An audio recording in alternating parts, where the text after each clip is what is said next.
So here in this particular problem, we are having a circular stand for an LED TV. Monitor will be attached to it through a bearing which is rotatable. So we have taken this LED stand which is made up of ABS plastic, whose Young modulus is 2.62 GPa and Poisson's ratio is 0.34. And from the tensile test, it was known that the ABS plastic will start to develop cracks at the 37 megapascal of stress. And then it is going to fully fail a test at 54 megapascal. So the weight of the particular LED screen which is going to support is somewhere around 42 newtons. So what we need to do is we need to find out the stresses and deformations inside this particular stand and determine whether our design is going to withstand this load or not in terms of both the stresses as well as the deformation. So we will start with defining engineering data, give ABS plastic as material. We are also going to find safety factor in this project. So in order to access the safety factor, for that purpose, what I am going to do is I am going to go this strength group, instance group, and I am going to take tensile yield strength and I am going to place it on this particular ABS plastic and change Young modulus unit to megapascal.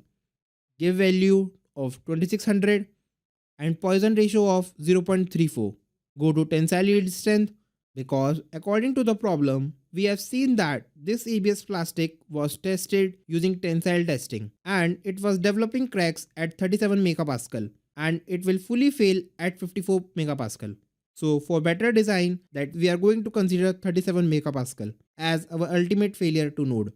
So that is the value which we are going to give here. So I am going to change this particular unit from pascal to megapascal and I am going to just enter the 37 megapascal value. So I am going to press enter. In the previous examples, we haven't specified this yield because we haven't performed any analysis like factor of safety. On those problems, we just wanted to find out the deflection and stresses. But here we just want to perform say a factor of safety analysis and we also have a fully defined whether our design is going to fail to stress or deformation.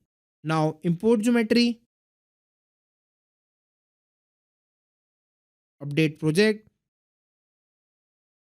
Now double click on model.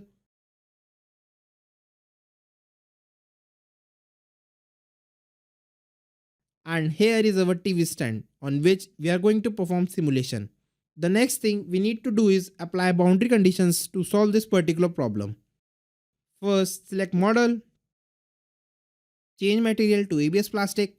Now generate mesh.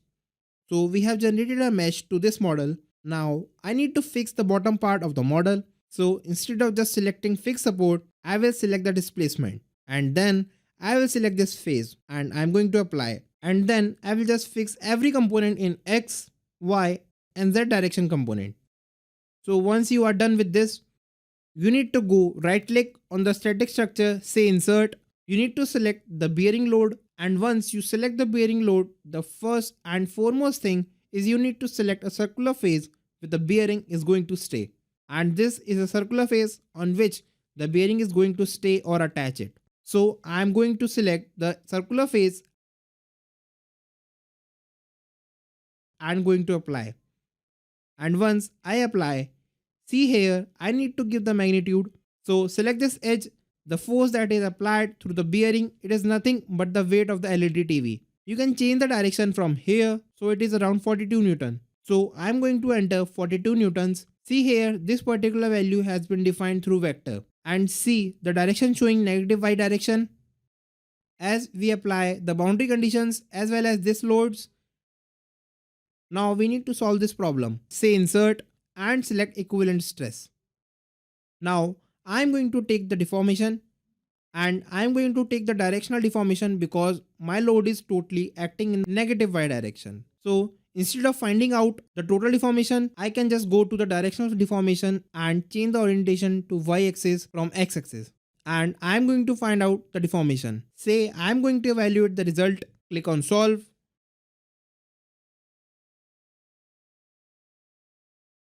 Now go to edge and select show elements option to change view mode. In the graphic window, you can see the result values of total deformation in negative. This is because the direction of the force applied is in negative y direction. You can see that maximum deformation is somewhere around 0.229 mm. So it is not much deformation which we can consider. So I think with respect to deformation, this particular product hasn't failed, because if there is excessive deformation inside the body, then we can say with respect to deformation, this particular part has failed. But here there is a only minimum amount which is like 0.29 mm. So we can say confidently that this particular object hasn't failed. Now the next option, we need to see whether this is going to fail due to stresses that are going to be induced into the particular body. So for that purpose, what I'm going to do is I'm going to go to the solution. Once again, I'm going to insert maximum principal stress and solve. So here maximum principal stress is 3 megapascal. But according to the problem specification, what we have seen, this particular body is going to develop the stress equivalent to 37 megapascal or more. So from this, we can say that maximum principal stress is very much lower in comparison to 37 megapascal. So we can definitely say this particular object hasn't failed due to the load, due to stresses that has been developed inside the body. But we are not going to stop here. What we are going to do is we are going to find structural error for this model. We want to see if there is any error in our design. Go to solution and insert structural error.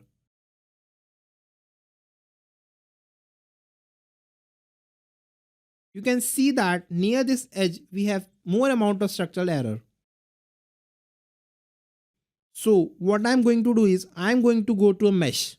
Now I'm going to put up some local conditions or local refinements control in order to modify my mesh. So I'm going to right click, say insert, and I'm going to say sizing. So once I select the sizing, I'm going to select edge selection tool.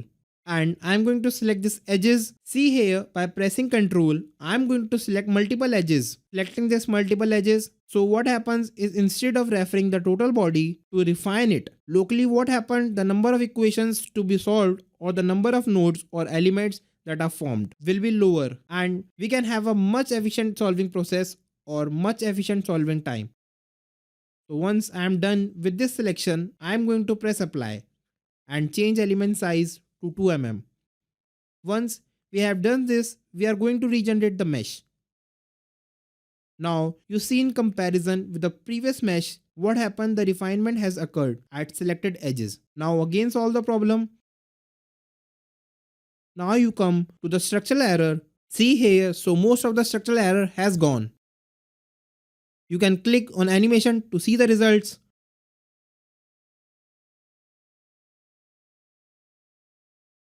Now I'm going to go to the solution toolbar and I'm going to get a stress tool here. So from the stress, what I can do is I can calculate the factor of safety for this total body. So from this tool, you can calculate the factor of safety. Just right click and say evaluate results. And now you see the factor of safety is somewhere around 12 to 15, which is very high in comparison to standard. So our design is 100% safe.